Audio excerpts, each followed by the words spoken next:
여러분 정말 죄송스럽습니다. 오늘 이재명 우리 대통령 취임 시간을 보면서 제가 정말 너무나 큰 역사적인 죄를 지었다 이런 생각을 많이 하고 있습니다. 제가 그 뜻을 담아서 우선 국민 여러분들께 또 우리 당원 동지 여러분들께 큰 절로 사죄의 절을 올렸습니다.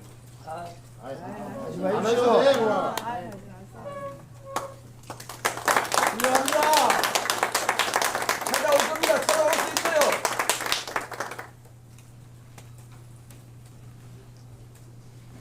저는 이번에 이 선거를 하면서 그리고 정말 국민들이 대부분이 원하지 않던 이재명 대통령이 오늘 취임을 하게 되는 과정을 보면서 역사는 이렇게 가는구나 생각하고 제가 왜 이렇게 되었을까를 깊이 생각을 해봤습니다. 첫째는 우리 당이 지금 민주주의에 대한 기본적인 이해와 신념, 그것을 지키기 위한 투철한 사명이 없기 때문이라고 생각합니다. 그것이 바로 계엄이라는 상상할 수 없는 일로 나타났습니다. 저는 지금 이 시대에 계엄이 왜 필요했는지, 그것이 무슨 결과를 가져왔는지 이미 다 판명이 났습니다.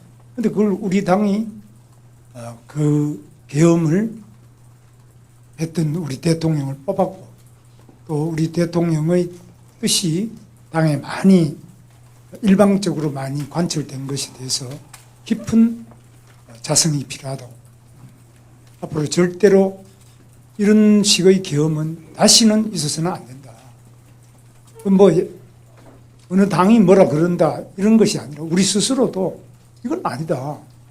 정치라는 것은 목표도 중요하지만 그 수단이 매우 중요한데 전혀 적절치 않은 수단을 이렇게 쓰게 되도록 우리가 그냥 말릴 수 없었던 또 그것을 제어하는 힘이 우리 내부에 없었다는 점에 대해서 매우 큰 문제가 있다고 생각합니다. 그래서 민주주의의 가장 기본이 되는 것에 대해서는 양보할 수 없고 타협할 수 없고 단호한 거부와 또 때로는 단호한 그 수단의 선택이 필요한데 이 부분이 가장 큰 문제라고 생각합니다. 두 번째는 우리 당이 당내 민주주의가 무너졌다고 생각합니다.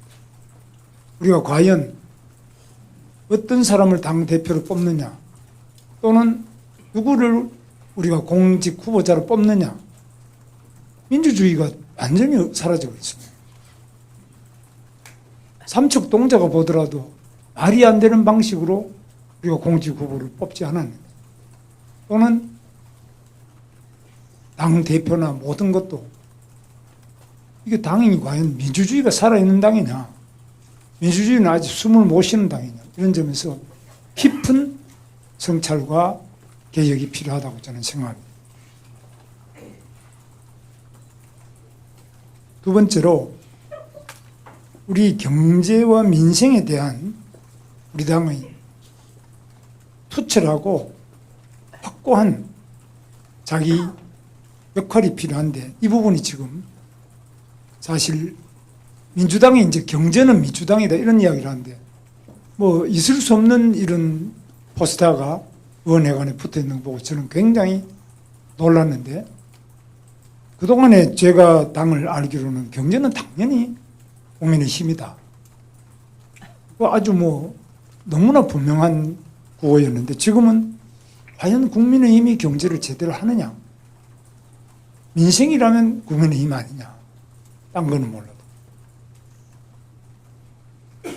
이런 점에서 우리 당 자체가 세계 경제의 그 흐름과 또 국내 경제의 구조적인 발전 전략에 대해서 확고한 비전을 가지고 확고한 전략을 가지고 경제 정책을 밀고 나가는 그런 당이냐 또 그것이 국민들에게 믿음을 주고 경제가 위기면 당연히 국민의힘을 뽑아야지. 국민의힘에는 경제 전문가가 있지.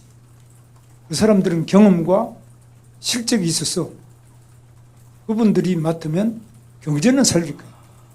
이런 어떤 확신을 주고 있지 못한 거 아니에요.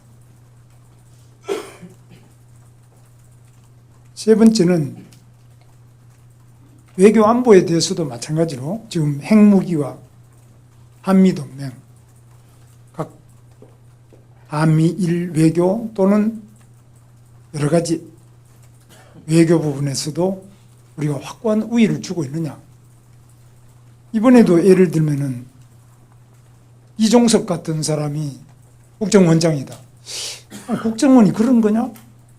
국정원이 북한의 내재적 접근 방식을 통한 이미 다 검증된 이런 사람이 국정원장을 하는 게 맞느냐? 저는 굉장히 불안하고 의구심이 많이 들었습니다. 야, 벌써 시작이구나. 국무총리 김민석도 마찬가지입니다. 이 사람들이 과연 우리 대한민국을 통합으로 가져가느냐? 대한민국을 어디로 가져갈 거냐? 저는 굉장히 불안합니다. 여기에 대해서 그러면 누가 이것을 제대로 대안으로 제시하고 바로 가져갈 수 있느냐? 이건 국민의힘 외에는 없지 않습니까? 공무원은 절대 알아도 말을 안 합니다. 결국 남은 게 기업도 말 안 하고 공무원도 말 안 하고 그렇다고 뭐 사법부에서 말하겠습니까? 국민의힘이라는 정당밖에 없는 거 아니에요. 그럼 여기서 과연 명확한 인식을 가지고 명료하게 다른 대안, 확고한 어떤 비판을, 대안적 비판을 하고 있느냐.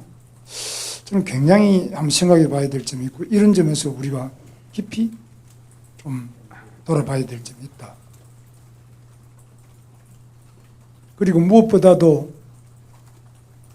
우리 당이 지금 민심의 움직임, 현장, 가장 생생하게 살아 움직이는 그 골목골목의 민심을 얼마나 반영하느냐. 그 민심을 반영할 수 있는 그 시스템 자체가 구의원부터 시도의원 또는 시장, 군수, 구청장, 시도지사 또 당의 국회의원님들 이렇게 이게 쫙 시스템으로 구축되어 있느냐. 그런 점에서 굉장히 깊이 생각해 봐야 될 점이 있다고. 저는 그게 굉장히 약하고 동떨어진, 현장과 밀착하지 않고 동떨어진 점이 이런 것들이 이제 선거 결과로 나타나는 거라고 저는 생각합니다. 단순히 뭐 열심히 뛴다 안 뛴다 이런 것이 아니라.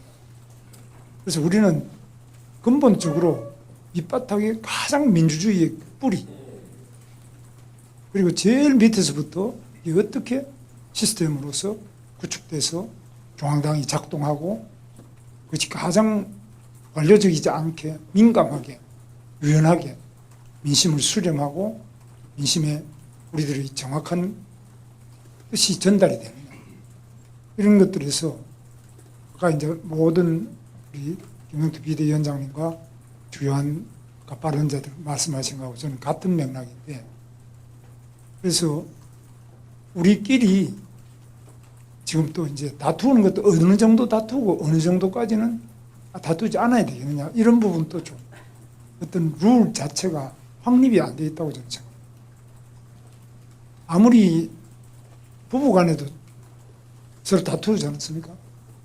그러나 다투어야 될 때가 있고 또는 다투지 말아야 될 때도 있고 의견 차이를 어떻게 하냐 이런 부분에서 좀 더 민주적이고 허심탄회한 우리 나름대로의 룰이 있어야 되지 않나. 당내에서 서로 간에 당원 내부의 동지들 사이의 문제와 그렇지 않고 지금 선거라는 또 대선이라는 큰 일전을 해야 될 이런 상태에서 그걸 어떻게 원만하게 잘 가져가느냐 이런 부분이 저는 굉장히 아쉽게 생각합니다. 저는 뭐 여러 가지 말씀을 드리지만 결론은 제가 패장으로서 할 말도 없고 정말 송구스럽고 뭐 이 자리에 계시는 분들 제가 볼 때는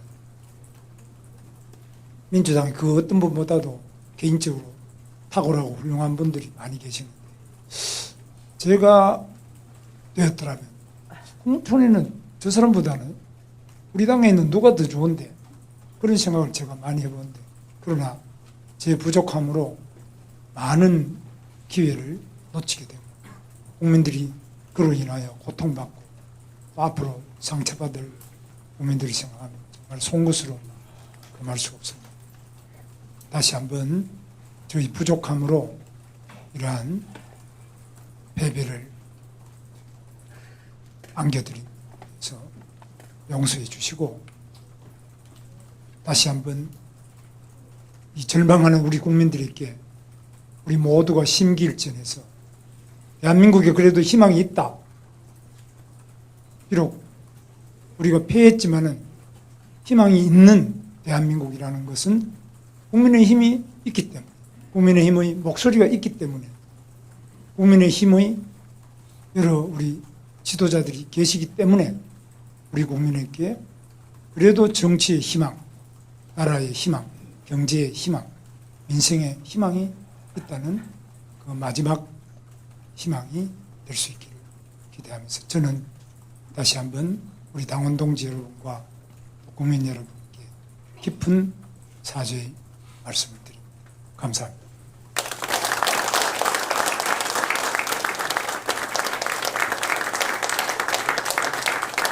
화이팅! 바로 대차 나올 수 있습니다.